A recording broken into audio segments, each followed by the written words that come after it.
Estoy muy contenta de poder trabajar con ustedes en este workshop porque ya trabajamos en el taller de diseño, ilustración editorial. Fue un taller que lo pensamos para abordar el rol de diseñador también. De qué forma el lenguaje visual de nuestra obra no solo va a ayudar al lector a comprender aquello que maquetamos, que estamos presentándole en este formato de libros, de páginas escritas, sino que hay otro factor, y por eso quise hacer este taller, que requería de otro espacio y de otro tiempo para poder abordar cómo el arte opera de mediador entre un lector, entre un posible lector o un interesado, y el mensaje directo que también está en nuestras obras, en nuestros libros. De hecho, una de las frases que más escuchamos, ¿no?, en el mundo de los libros es que al libro se entra por la portada, entonces siempre tenemos mucha expectativa con respecto a cómo se va a ver esa portada, cómo esa portada va a interpelar posibles lectores. Hablamos tanto de dibujos, pinturas, fotografías, ¿sí? También pueden ser ilustraciones vectoriales, algo más del campo del diseño gráfico, tramas, y en proporciones, en tamaños, qué se ve primero, qué se lee más, qué es lo que va a llamar la atención. Por ejemplo, un autor o autora es muy conocido,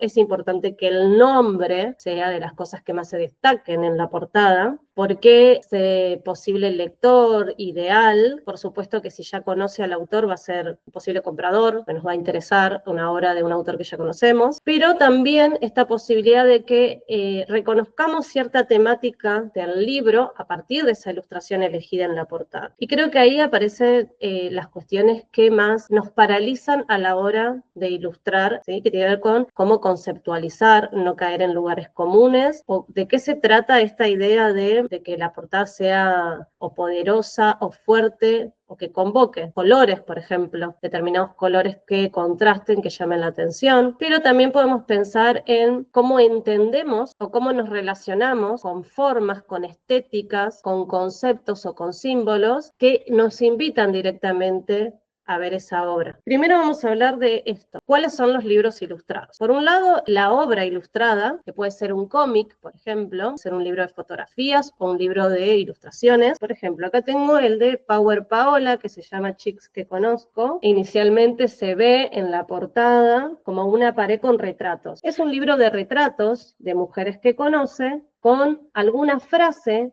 que pudieron haber dicho en algún encuentro especialmente para hacer este libro, donde la autora las retrata, y acá aparece un aspecto que ahora vamos a indagar un poco más, que es lo orgánico, digamos, en la narrativa de estas mujeres. Tiene que ver un poco no solo con la secuencia de que son todos retratos y que todos tienen una frase, sino que todos también comparten el mismo tipo de encuadre, donde se ve el rostro de la persona, lo que la persona dice o piensa, y un poco de su contexto o espacio, que acá vamos a pensar en la idea de retrato, de que retrato no significa solo mostrar a la persona, sino hablar sobre la persona también con otros elementos que puedan aparecer en la ilustración. El encuadre, como les decía, la secuencia del objeto que va a repetirse a lo largo de todo el libro. Ninguno de estos retratos muestra a la persona entera, por ejemplo, no aparece ninguna en bicicleta, todas aparecen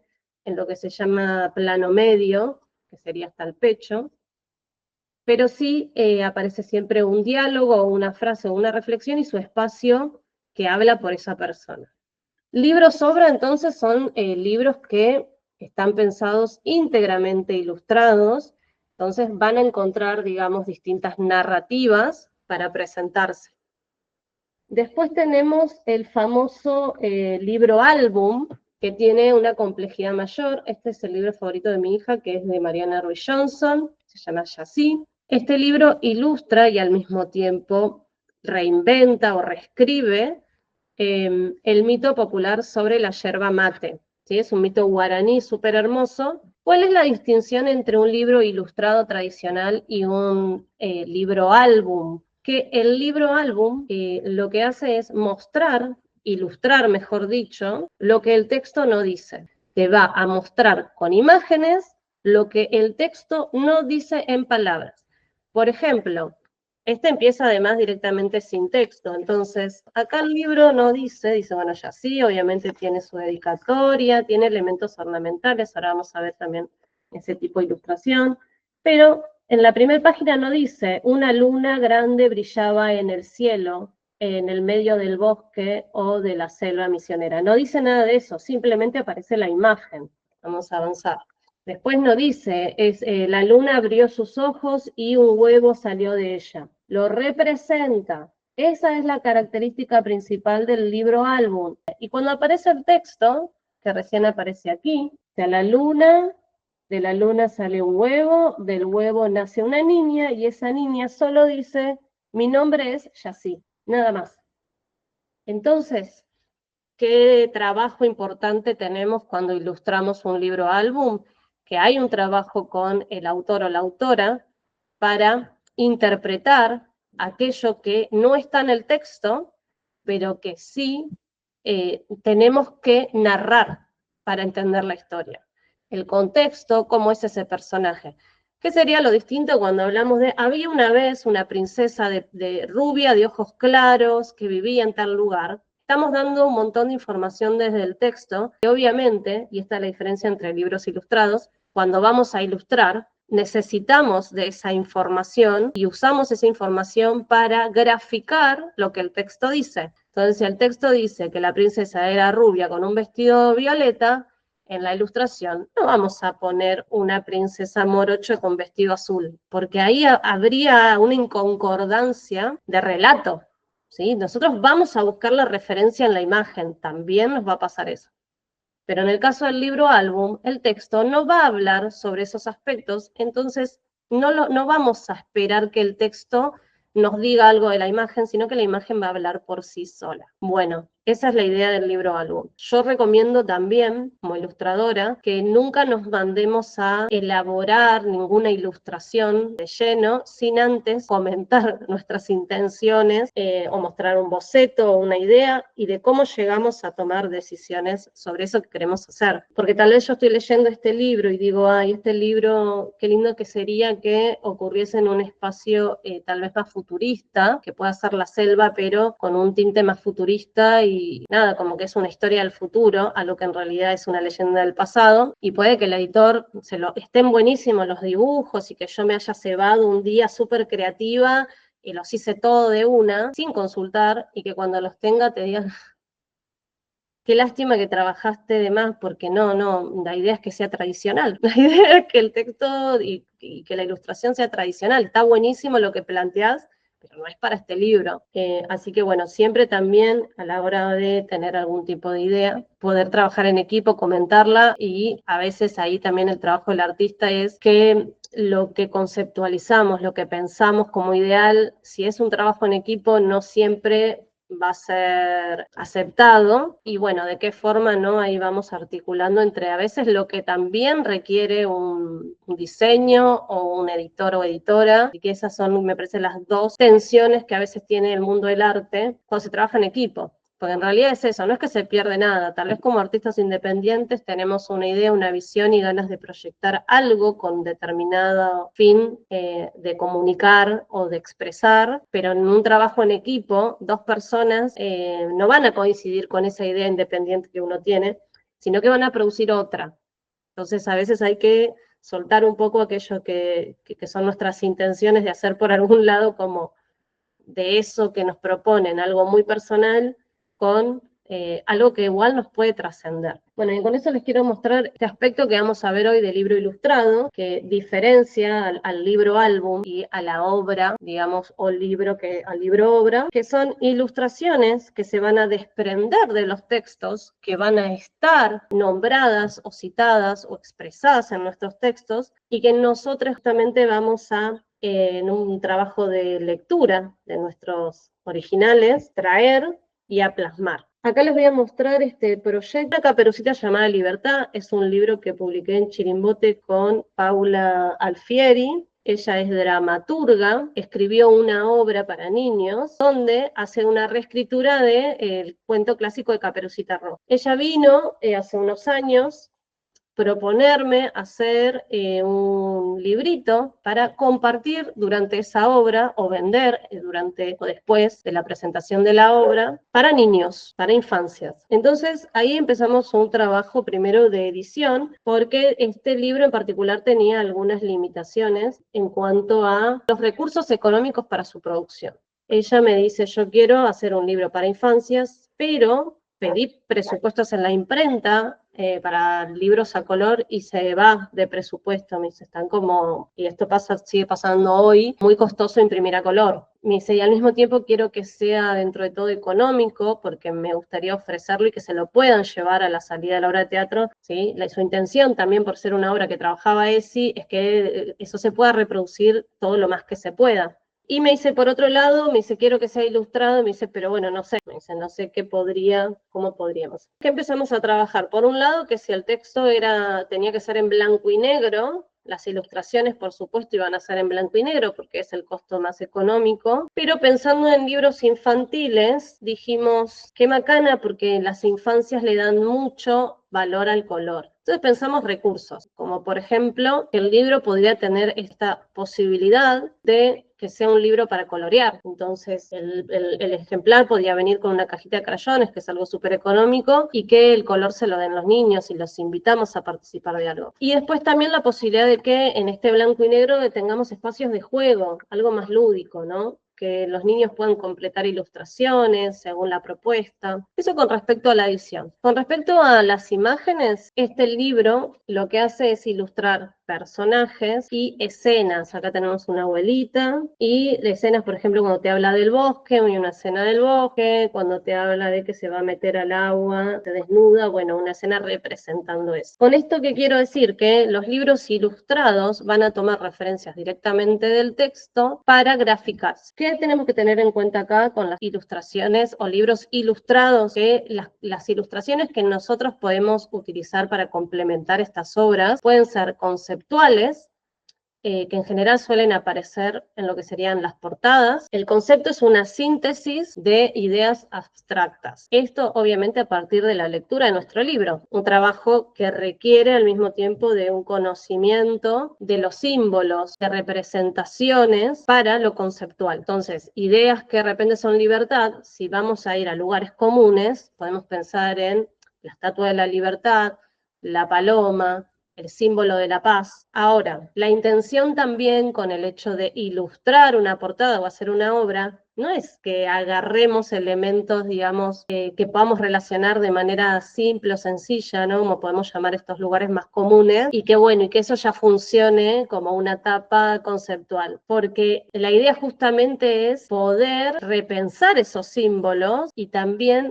vincularlos con otros elementos que aparecen en el texto y de esa forma crear este lenguaje visual que dice mucho en poco. Se me ocurre algo, por ejemplo, de una serie que salió ahora en Netflix, no sé si la vieron, pero yo me quedé anoche viéndola, que se llama Envidiosa, y obviamente vamos a pensar en la palabra envidiosa, es conceptual, ¿sí? ¿Cómo representamos la envidia? Y yo pensé y dije, bueno, un ejemplo claro podría ser algún símbolo. Bueno, al menos los que son para evitar la envidia, la famosa pulserita roja con el ojo turco.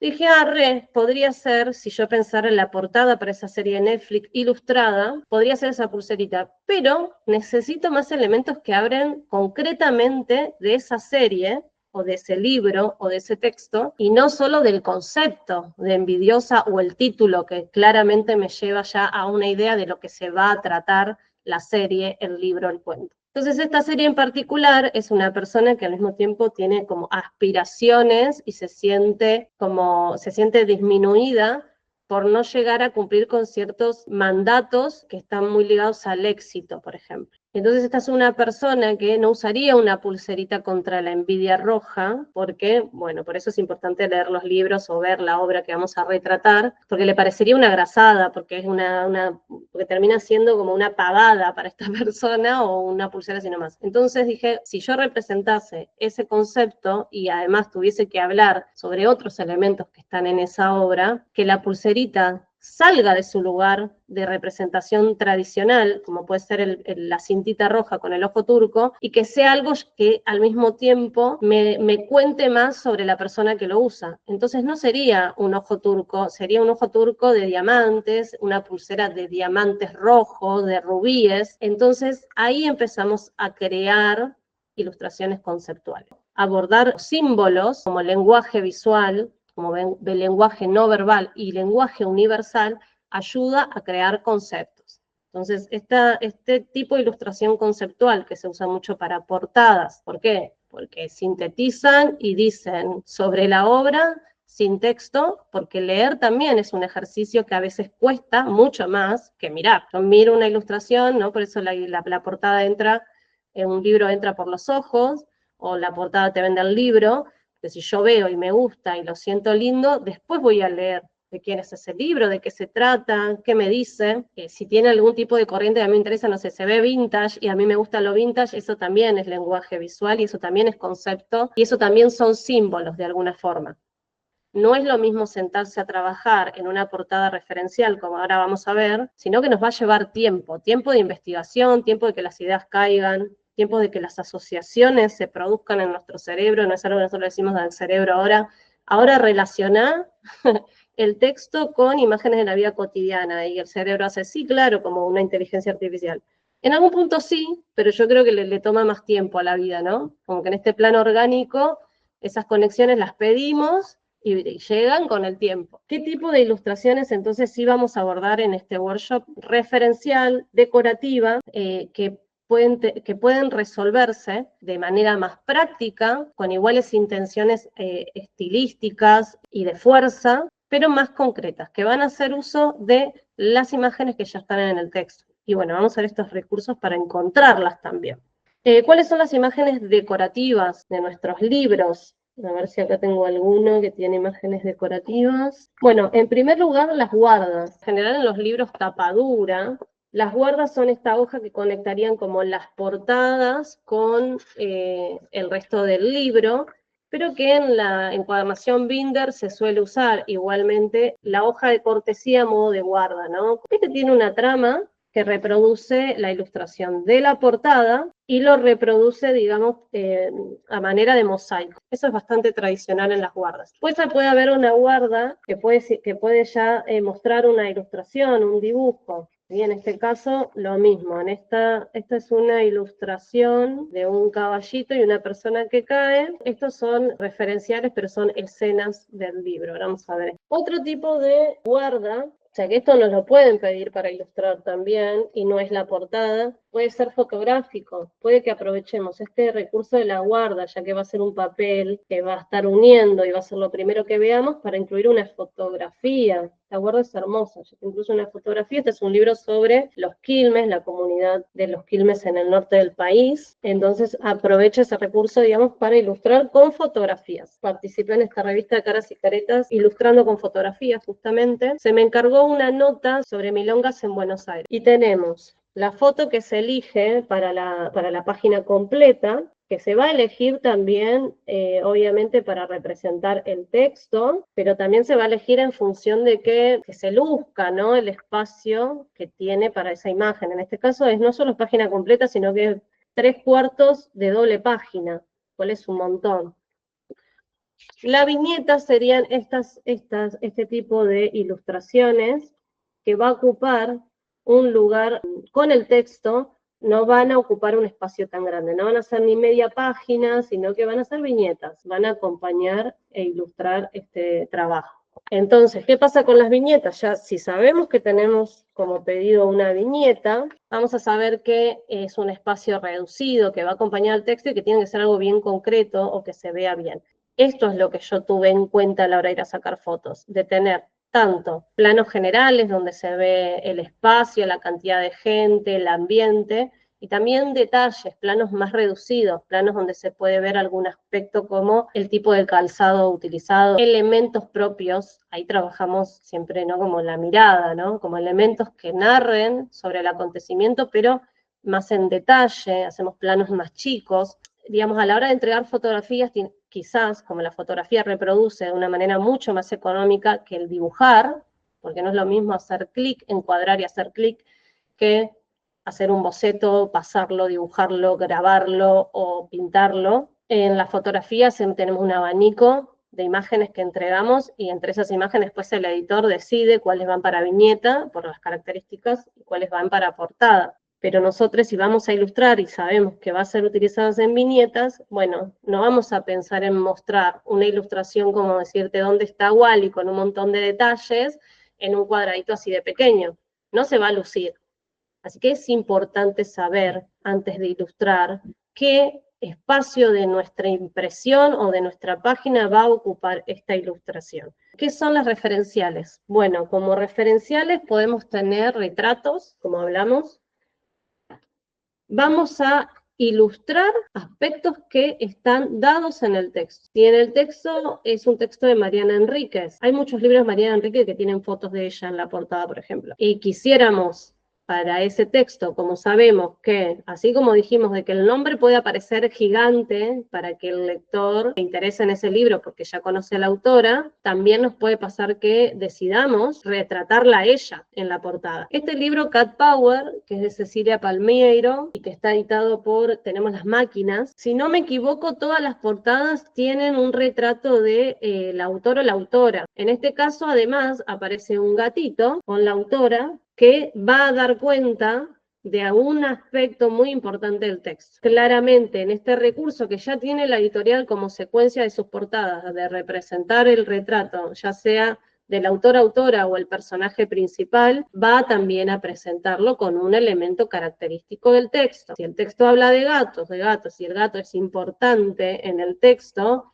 está muy bien también traerlo a la portada, que además si pensamos en esta vinculación emocional que tenemos con la imagen y los libros, que a mí me gustan los gatos, también voy a querer o voy a estar interesada en leer libros de gatos. Si a mí me gusta, no sé, la marihuana y hay una chica con una planta de marihuana, y posiblemente también me acerque a ese libro pensando que voy a encontrar temas relacionados a lo que me muestra. Este tipo de ilustración también la trabajé en un libro en 2 editoriales. Por un lado, Loca Mala, que me pedía collage. Loca Mala tiene una línea de portadas donde siempre el collage, que obviamente es ficticio, da cuenta del rostro real de la autora en una forma de presentarla, de reconocerla, y después obviamente el collage va a dar cuenta de aspectos de la obra con un tinte tal vez provocativo, erótico. Esa es la línea de la editorial. Entonces, ahí ya tenemos, digamos, como desafío que la persona que escribió el texto va a aparecer, pero tiene que aparecer contextualizada con elementos de la obra, porque no sería la autora en esta intención, sino que sería como el personaje principal, ¿sí? Como, bueno, una referencia que nos es dada, es que tenga la cara del personaje, o la cara de la autora, perdón,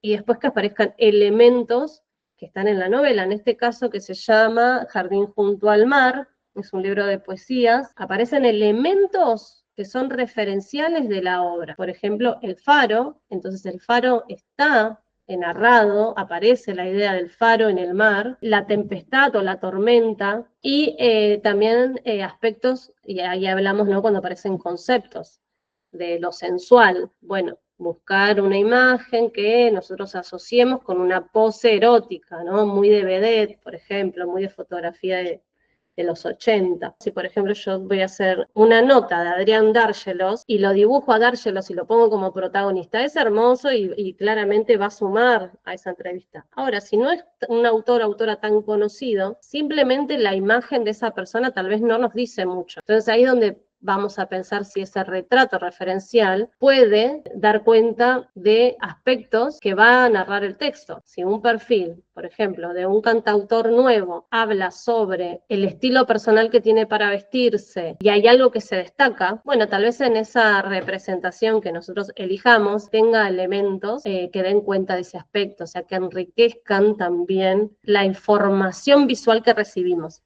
que nos puedan decir algo más. Después, ¿qué tenemos? La imagen descriptiva. Represento literal. Dame una fotografía o una imagen sobre esto que me estás mostrando. Si tenemos un catálogo, por ejemplo, de celulares, yo muestro referencias de otros celulares que no son el que estoy vendiendo, eso ya es fraude directamente. Y vamos a hablar en términos de editores y de lectores, es inútil, no nos va a servir para nada. Sumar imágenes que no van a dar cuenta de nuestras intenciones para con lo que el lector o la lectora va a recibir de ese texto, van a ser ilustraciones pagas para nada. ¿Qué querría yo si voy a vender celulares modernos? Mostrar celulares modernos que no son los que estoy nombrando. Ahora, lo que sí puede llegar a generar un efecto estético y una intención de comunicación distinta es justamente presentar todo lo contrario. Entonces, si yo estoy hablando en una nota de celulares modernos,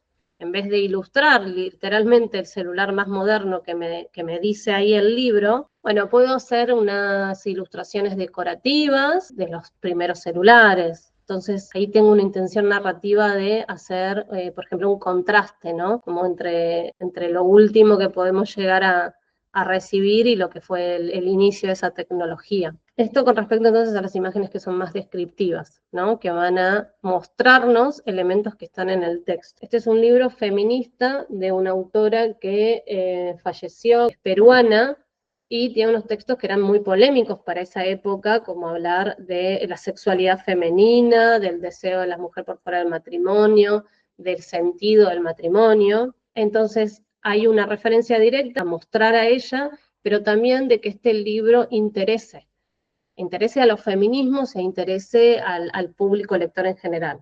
Entonces, ir por una tapa ilustrada, como hablábamos de esta intención de que el arte convoca, impacta, es una decisión y no mostrar directamente la foto. Y después en el uso de los colores, de pensar esto, ¿no? Como, bueno, el arte pop suele ser muy llamativo y tener como ciertos contrastes con lo tradicional, una búsqueda de conectar con un público más vanguardista o que rompe con determinadas estructuras. ¿Por qué? Porque hay libros tradicionales que simplemente tienen una ilustración en el centro y el texto, y el libro va a funcionar igual. ¿Pero por qué? Porque tal vez no llegamos a ese libro ni por la ilustración ni por la portada, sino por otros canales. Quienes son lectores y van a la batea a buscar, buscan títulos, nombres, referencias y también incluso por eso las librerías separan no por temáticas, temas de interés.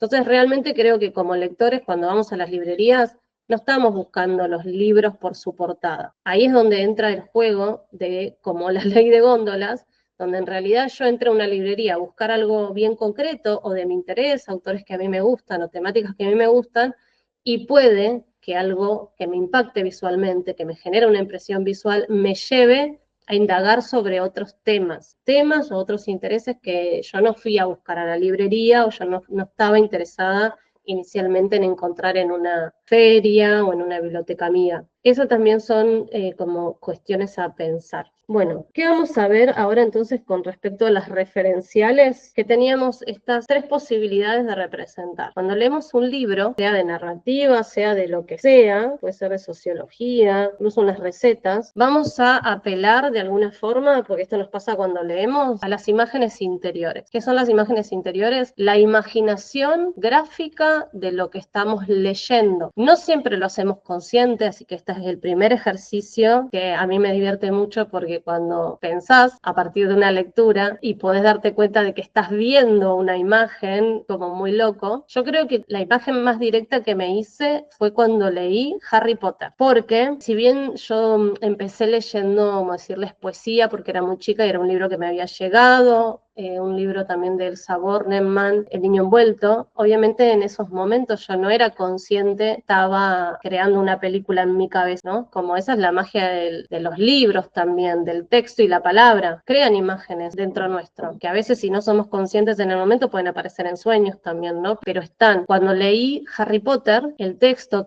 así como Cien años de soledad, ¿no? Tienen una narrativa con tanto detalle que es un poco inevitable que el cerebro no produzca automáticamente las imágenes que vayan a representar eso que estoy leyendo. Entonces ahí volvemos a esta idea de había una vez un niño joven que vivía con su familia, así, así, así. Nuestro cerebro automáticamente va a posicionarse como si fuésemos directores de cine en algún lugar de ese espacio que está nombrando a ver eso que nos está nombrando. Uno no hace consciente hasta conocer cómo se grafican las escenas, de si es un primer plano, si es un plano general, la cabeza lo hace automáticamente. Nosotros ya, por ser una generación que se curtió de cine y de televisión, hay algo de ese lenguaje visual que también incorporamos y que estamos llevando a nuestra memoria de forma inconsciente. De que si, obviamente, el libro nos dice que hay una multitud de gente, es raro que nuestra cabeza cree una imagen de una persona en un primer plano y que el fondo se vea o haya murmullos y que eso sea la representación de un montón de gente.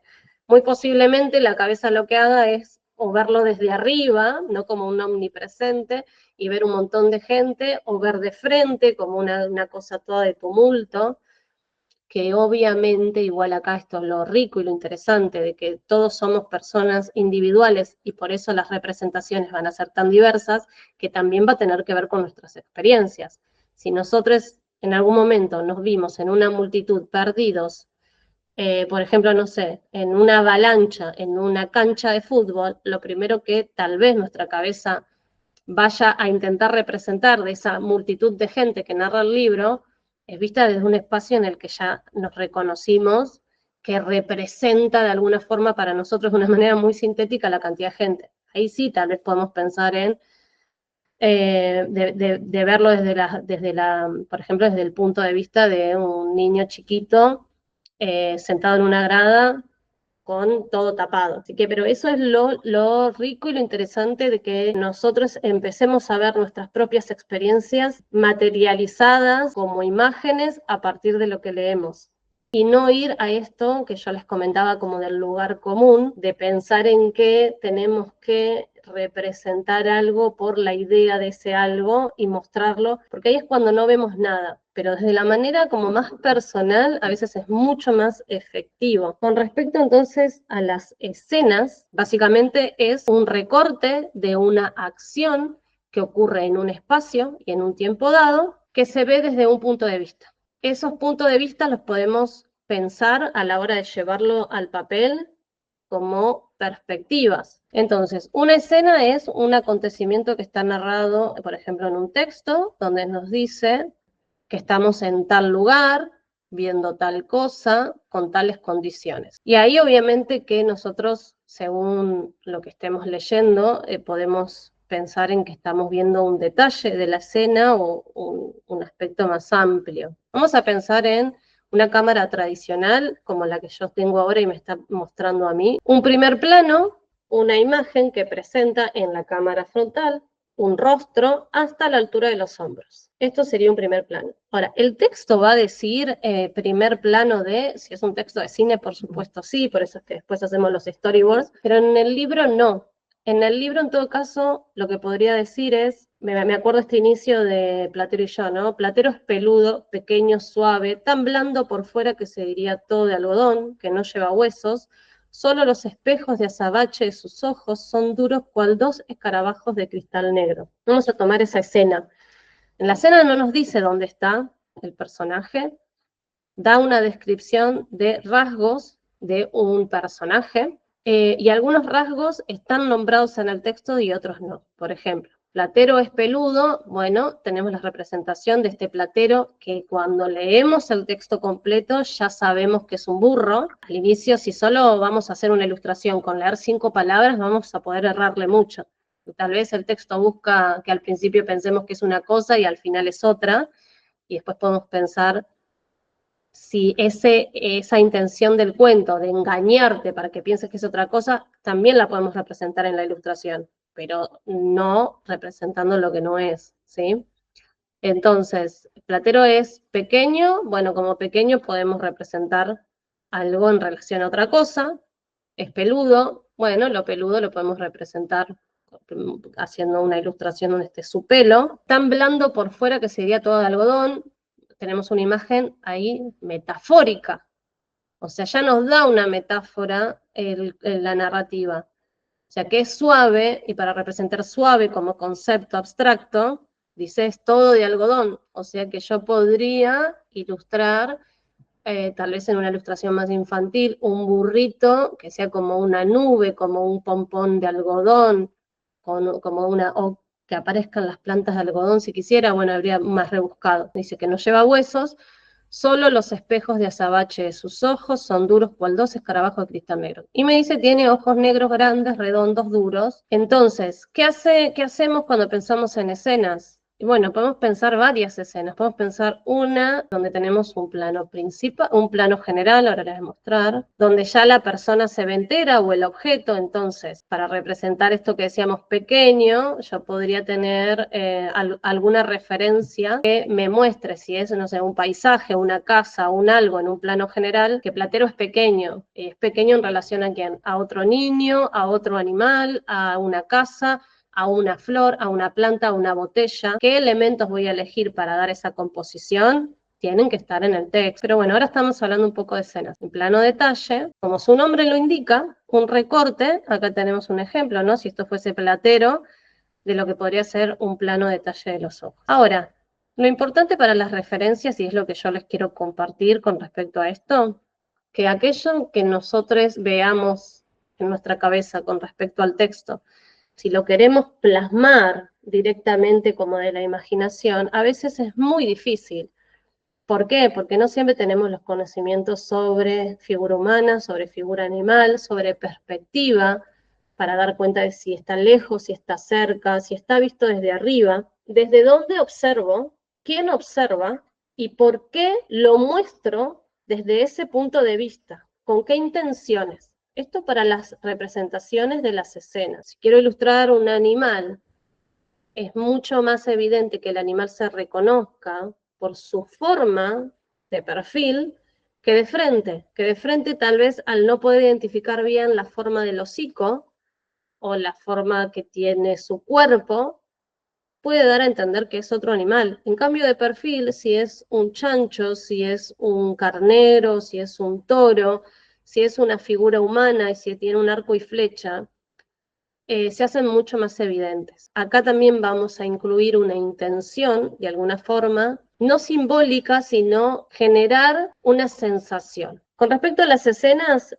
lo vamos a profundizar, no nos va a dar este espacio para hacerlo. Sí decirles con respecto a si les interesa representar escenas, que busquen imágenes donde den cuenta de eso que ustedes quieren mostrar y usen las imágenes de referencia para ilustrar. Si esas imágenes no existen, o sea, si yo necesito una persona tomando mate de frente y la quiero mostrar de frente o de costado y no la encuentro en internet, porque no encuentro en internet las características que yo quiero, la compongo. Me saco una foto de costado como yo quiero y después los rasgos de la persona, también busco otras referencias y voy componiendo en mi ilustración eso que quiero mostrar. Está de frente todo. Bueno, acá tengo un poquito más de la idea que yo tengo, me sirve justamente Messi, la puedo tomar, pero es un varón y digo, yo quiero una mujer. Bueno, entonces me saco una foto yo. No, pero quiero una mujer con rulos y que los rulos se vean reales y no me puedo imaginar cómo dibujar esos rulos. Una cosa es imaginarse una persona con rulos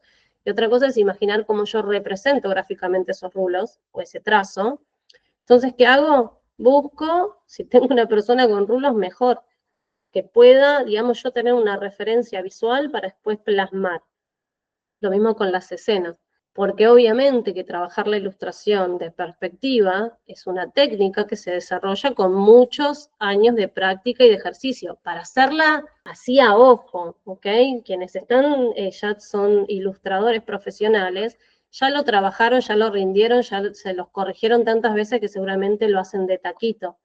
Pero cuando no, podemos ver esas imágenes y quedar en esa traba, en ese no sé representar esto que quiero, justamente porque es complejo la representación del espacio en el 2D.